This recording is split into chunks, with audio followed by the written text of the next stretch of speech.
സ്തനാർബുദം ബാധിക്കുന്നവരുടെ എണ്ണം വർഷം തോറും കൂടി വരുന്നതായിട്ട് നമ്മൾ കാണുന്നു. വേൾഡ് ഹെൽത്ത് ഓർഗനൈസേഷൻ്റെ കണക്ക് നോക്കിയാൽ ലോകമെമ്പാടുമായി ഏകദേശം 2.3 ദശലക്ഷം സ്ത്രീകൾക്ക് സ്തനാർബുദം കണ്ടെത്തി. അതിലൊരു 6,70,000 പേര് മരിക്കുകയും ചെയ്തു. ഇത് 2022 കണക്കാണ്. 185 രാജ്യങ്ങളിലെടുത്താൽ അതിൽ 157 രാജ്യങ്ങളിലും സ്ത്രീകളിൽ ഏറ്റവും കൂടുതൽ കാണുന്നത് സ്തനാർബുദമാണ്.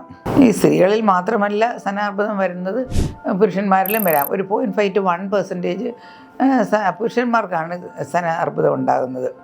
അതിൻ്റെ 5 year സർവൈവൽ ഒരു 90% വികസിത രാജ്യങ്ങളിൽ. പക്ഷേ നമുക്ക് ഇന്ത്യയിൽ അത് 66% ഉള്ളൂ. അതെന്താണെന്ന് വെച്ചാൽ നമ്മൾ താമസിച്ച് കണ്ടുപിടിക്കുന്നതുകൊണ്ടായിരിക്കാം. കേരളത്തിലെ സ്ത്രീകളിൽ ഏറ്റവും കൂടുതൽ കാണപ്പെടുന്ന അർബുദം സ്തനാർബുദമാണ്.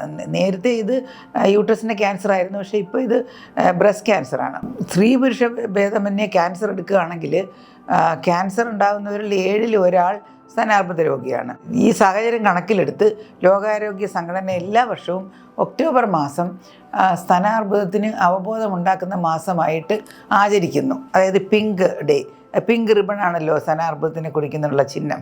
ഈ സ്തനാർബുദം തടയുകയും പ്രാരംഭത്തിൽ തന്നെ രോഗനിർണയം നടത്തുകയും പൂർണ്ണമായും ചികിത്സിച്ച് ഭേദമാക്കുകയും ചെയ്യുകയാണ് വേൾഡ് ഹെൽത്ത് ഓർഗനൈസേഷൻ്റെ പുതിയ ഒരു ചിന്ത.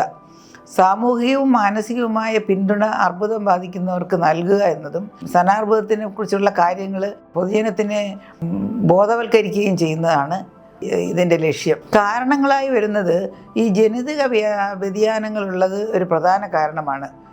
അത് ഒരു 5% അങ്ങനെയുള്ളവരായിരിക്കും. പിന്നെ വെളിയിൽ നിന്നുള്ള ഹോർമോൺ എടുക്കുന്നതും ജീവിതശൈലി, വർദ്ധിച്ചു വരുന്ന ജീവിതശൈലി, ഫാറ്റി ഫുഡ്, മാംസം, കൊഴുപ്പ് ഉപയോഗിക്കുക കൂടുതലായി, അമിതമായ വണ്ണം, പിന്നെ വ്യായാമം ഇല്ലായ്മ കൊണ്ടായിരിക്കും ഇപ്പോൾ ഈ ഒരുപാട് ബ്രസ്റ്റ് ക്യാൻസർ കാണുന്നത്. 2-3 പ്രസവം ചെയ്യുകയും മുലയൂട്ടുകയും ചെയ്യുകയാണെങ്കിൽ ഇത് ക്യാൻസർ കുറവാണ് അങ്ങനെയുള്ളവരിൽ. ഈ പാരമ്പര്യമായി ഇത് സ്ത്രീകളിൽ കാണാറുണ്ട്.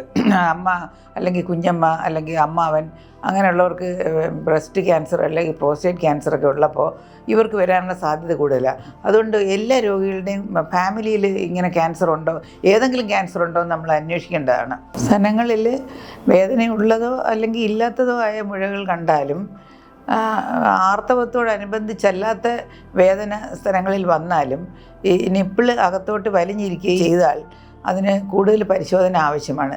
ഇതെല്ലാം ഒരു ക്യാൻസറിൻ്റെ ലക്ഷണമായേക്കാം. കക്ഷത്തിൽ മുഴയും ആവാം, കക്ഷത്തിലോട്ട് വ്യാപിച്ചതാവാം. പക്ഷെ എന്നാലും എല്ലാ മുഴകളും അപകടകാരികളല്ല. തെന്നി മാറുന്ന മുഴകൾ ഫൈബ്രോയിഡിനോമയാണ്. അത് പിന്നെ ക്യാൻസറല്ല. അത് വെറുതെ എടുത്ത് റിമൂവ് ചെയ്താൽ മാത്രം മതിയാവും.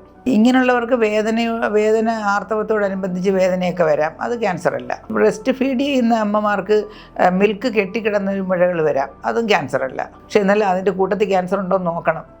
ബിക്കോസ് പ്രാരംഭത്തിൽ തന്നെ കണ്ടെത്തിയാൽ വിജയകരമായി ചികിത്സിച്ച് മാറ്റാനുള്ള സാധ്യത കൂടുതലാണ്. ഇനി സ്വയം പരിശോധിക്കുന്നത് പാശ്ചാത്യ രാജ്യങ്ങളിൽ അഡ്വൈസ് ചെയ്തില്ലെങ്കിലും നമ്മുടെ ഇന്ത്യയിൽ നമ്മൾ അഡ്വൈസ് ചെയ്യുന്നുണ്ട്. അതായത് പീരീഡ് കഴിഞ്ഞിട്ട് ഒരു കൈ പൊക്കി വെച്ചിട്ട് ലെഫ്റ്റ് കൈ പൊക്കി വെച്ച് റൈറ്റ് കൈ കൊണ്ട് ബ്രസ്റ്റ് 3 തവണ വലത്തോട്ടും 3 തവണ ഇടത്തോട്ടും മസാജ് ചെയ്താൽ ചെറിയ പയർ മണിയുടെ അത്രയുള്ള മുഴ പോലും നമുക്ക് തന്നെ കണ്ടുപിടിക്കാൻ പറ്റും. അങ്ങനെയാണെങ്കിൽ ഒരു ഡോക്ടറെ കാണിച്ച് മാമോഗ്രാഫിയോ അൾട്രാസൗണ്ടോ അവർ പറയുന്നത് പോലെ ചെയ്യേണ്ടിയിരിക്കുന്നു. അങ്ങനെ ചെയ്ത് മുഴ എടുത്താൽ പത്തോളജി പരിശോധനയും ചെയ്യണം. 40 വയസ്സ് കഴിഞ്ഞ സ്ത്രീകളിലാണ് ഈ മാമോഗ്രാം നമ്മൾ അഡ്വൈസ് ചെയ്യുന്നത്.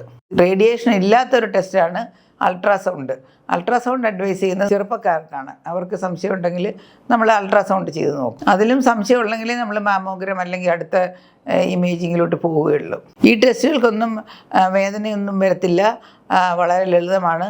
കുറച്ചുകൂടി സൂക്ഷ്മതയുള്ളൊരു ടെസ്റ്റാണ് MR മാമോഗ്രാം. റേഡിയേഷൻ ഇല്ല, പക്ഷേ താരതമ്യേന ചിലവ് കൂടുതലായിരിക്കും. MR മാമോഗ്രാമിലൊരു മുഴ കണ്ടാൽ അതിൽ നിന്നൊരു ട്രൂ കട്ട് ബയോപ്സി എടുത്ത് പത്തോളജി പരിശോധന ചെയ്യേണ്ടതാണ്. പിന്നെ നിപ്പിൾ ഡിസ്ചാർജ് വരികയാണെങ്കിൽ ആ ഡിസ്ചാർജിൻ്റെ സൈറ്റോളജി പരിശോധിച്ചാലും നമുക്കറിയാൻ പറ്റും ക്യാൻസറിൻ്റെ സെല്ലുകളുണ്ടോ എന്ന്. പിന്നെ രോഗനിർണയം കഴിഞ്ഞാൽ CT സ്കാൻ, PET സ്കാൻ എന്നിവ ചെയ്തിട്ടാണ് ചികിത്സ തീരുമാനിക്കുന്നത്. എല്ലാവർക്കും BRCA1 BRCA2 എന്നുള്ള ജീൻ ടെസ്റ്റ് ചെയ്തിരിക്കണം. ഈ ജനറ്റിക് ടെസ്റ്റ് ചെയ്താൽ ബാക്കി ഫാമിലി മെമ്പേഴ്സിനൊക്കെ ഉണ്ടോ ഇല്ലയോ എന്ന് കണ്ടുപിടിക്കാൻ പറ്റും. ജനറ്റിക് ടെസ്റ്റ് പോസിറ്റീവ് ആണെങ്കിൽ മതി. നേരത്തെ കണ്ടുപിടിച്ചാൽ ലളിതമായ രീതിയിൽ അത് ചികിത്സിക്കാൻ പറ്റും. വൈകുന്നതോടെ ബാക്കി അവയവങ്ങളിലേക്ക് വ്യാപിച്ചാൽ പിന്നീടുള്ള ചികിത്സ റേഡിയേഷനും കീമോതെറാപ്പിയും സർജറിയും എല്ലാം കൂടെ ചേർന്നതായിരിക്കും. ഈ ബ്രസ്റ്റ് ക്യാൻസർ ബ്രസ്റ്റിൽ നിന്ന് കഴലകളിലേക്കോ അതായത് ഗ്ലാൻഡിലേക്കോ മറ്റോ വ്യാപിച്ചാൽ അതായത് ബോണിലോട്ട് വ്യാപിക്കാം. അങ്ങനെയാണെങ്കിൽ ട്രീറ്റ്മെൻറ്റ് സങ്കീർണമായിരിക്കും. ഒരുപാട് അഡ്വാൻസ് ആണെങ്കിൽ നേരത്തെ നമ്മൾ കീമോതെറാപ്പി കൊടുത്തിട്ട് അല്ലെങ്കിൽ റേഡിയേഷനും കൂടെ കൊടുത്തിട്ട് പിന്നീടായിരിക്കും സർജറി ചെയ്യുക. അല്ലാതെ കുറച്ചും കൂടെ നേരത്തെ കണ്ടുപിടിക്കുകയാണെങ്കിൽ ആദ്യം സർജറി ചെയ്തിട്ട് പിന്നെ ക്യാൻസർ ആണെന്നൊക്കെ തിട്ടപ്പെടുത്തിയിട്ട് നമ്മൾ ഓപ്പറേഷൻ കഴിഞ്ഞിട്ട് കീമോതെറാപ്പി റേഡിയേഷനും ഒക്കെ കൊടുക്കേണ്ടി വരും. വളരെ എളുപ്പം കണ്ടുപിടിക്കുകയാണെങ്കിൽ ഞാൻ നേരത്തെ പറഞ്ഞ പോലെ സ്തനത്തിൻ്റെ വലിപ്പവും സൈസും നിലനിർത്തിക്കൊണ്ട് ഇത് സർജറി ചെയ്ത് ചികിത്സിക്കാൻ സാധിക്കും. ഈ ശസ്ത്രക്രിയ കൊണ്ടുണ്ടാകുന്ന മാനസികവും സാമൂഹികവുമായ ആഘാതം വളരെ വലുതായിരിക്കുമെന്ന് ഊഹിക്കാമല്ലോ. അതുകൊണ്ട് നേരത്തെ കണ്ടുപിടിച്ചാൽ ബ്രസ്റ്റ് കൺസർവ് ചെയ്യുന്ന സർജറി, അതായത് ബ്രസ്റ്റിൻ്റെ ഷേപ്പ് നിലനിർത്തിക്കൊണ്ടുള്ള സർജറി ചെയ്യാൻ പറ്റും. അതുകൊണ്ടാണ് ഞാൻ നേരത്തെ പറഞ്ഞത് സെൽഫ് എക്സാമിനേഷൻ ചെറിയ മുഴ പോലും കണ്ടുപിടിക്കാൻ പറ്റും. ഈ അർബുദം തിരിച്ചു വരാതിരിക്കാൻ വേണ്ടിയാണല്ലോ നമ്മൾ പിന്നീടുള്ള ട്രീറ്റ്മെൻറ്റ്. അതിൽ റിസപ്റ്റേഴ്സ് പോസിറ്റീവ് ആണെങ്കിൽ വേറൊരു ഹോർമോൺ കൊടുത്ത് നമ്മൾ ലോങ് ടൈം ചികിത്സ നടത്താറുണ്ട്. പിന്നീട് ഒരു സ്ഥലത്തിൽ വന്നു കഴിഞ്ഞാൽ അടുത്ത സ്ഥലത്തിലും വരാനുള്ള സാധ്യതയുണ്ട്. ഞാൻ നേരത്തെ പറഞ്ഞ പോലെ ജനറ്റിക് ടെസ്റ്റ് ചെയ്താൽ ആ ജനറ്റിക് ടെസ്റ്റ് പോസിറ്റീവ് ആണെങ്കിൽ പ്രത്യേകിച്ചും അടുത്ത പ്രശ്നം വരുന്നുണ്ടോ എന്ന് ലോങ് ടൈം ഫോളോ അപ്പ് ചെയ്യേണ്ടി വരും, കുറേ വർഷത്തേക്ക്. 2025 WHO തീം എന്താണെന്ന് വെച്ചാൽ every story is unique and every journey matters. അതായത് ഓരോ കഥയും അതുല്യമാണ്, ഓരോ യാത്രയും പ്രധാനമാണ് എന്നതാണ്. ഒക്ടോബർ മാസം സ്തനാർബുദത്തിനെ കുറിച്ചുള്ള അവബോധം ഉണ്ടാക്കുന്ന ഒരു മാസമാണ്. സ്തനാർബുദം ബാധിച്ച് ദശലക്ഷക്കണക്കിന് ജീവിതങ്ങളെ ആദരിക്കുന്നതിനും എല്ലാവർക്കും തുല്യമായ പരിചരണവും മെച്ചപ്പെട്ട അതിജീവനവും ലഭിക്കുന്നതിനുള്ള നമ്മുടെ ആഗോള പ്രതിബദ്ധത വീണ്ടും ഉറപ്പിക്കുന്നതിനായുള്ള സമയമാണിത്. എന്തുകൊണ്ടാണ് ഈ തീം?